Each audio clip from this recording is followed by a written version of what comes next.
One of the biggest myths in media today is that violent video games are causing an increase in youth violence.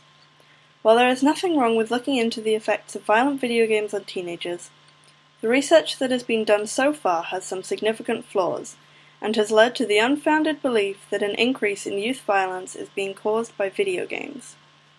This is problematic because it is based on unscientific research and is just plain wrong. As Christopher Ferguson points out in his article, "Video games are not the enemy."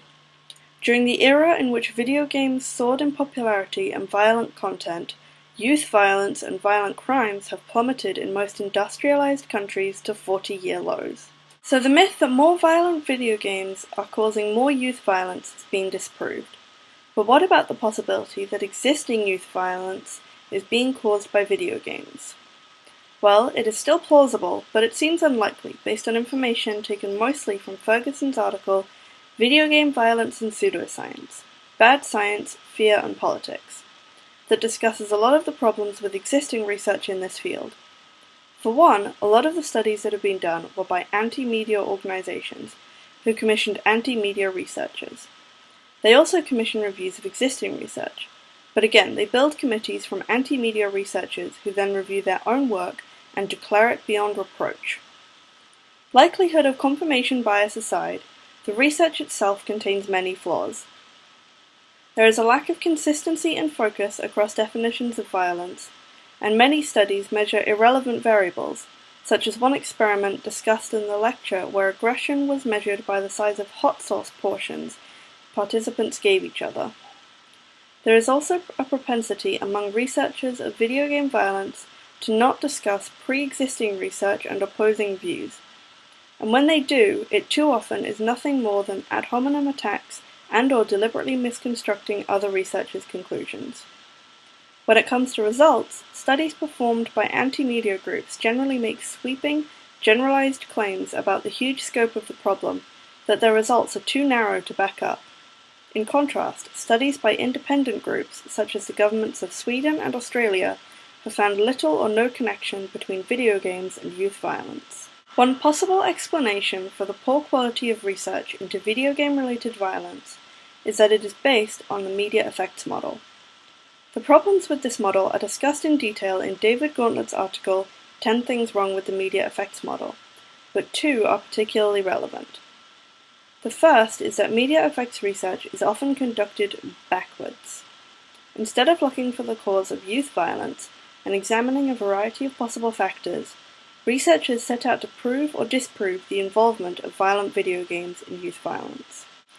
This can be seen in cases such as the Virginia Tech and Sandy Hook massacres in America.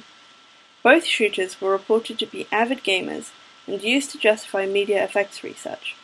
But case studies showed that Adam Lanza, the Sandy Hook shooter, preferred non-violent dance games, while the Virginia Tech shooter was not an avid gamer.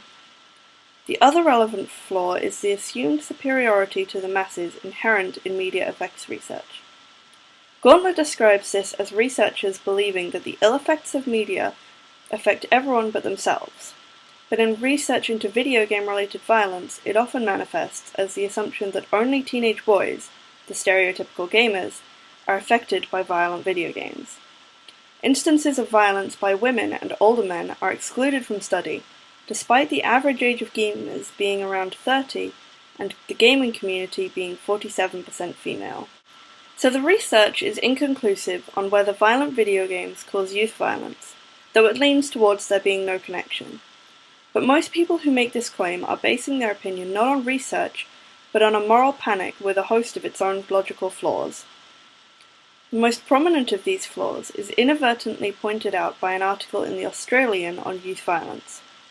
The article states that youth violence is a perennial social fear, and cites 50s rockers, 70s skinheads, and 90s Asian youth gangs, before continuing to blame current problems on video games.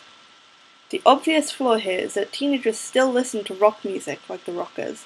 They still listen to R&B and dress sharply like skinheads, although the details of sharply have changed. The difference is that these subcultures are no longer being blamed for youth violence. The crux of the matter is that as long as something is a popular fad among teenagers, the popular fad among adults is to blame that thing for the problems in society.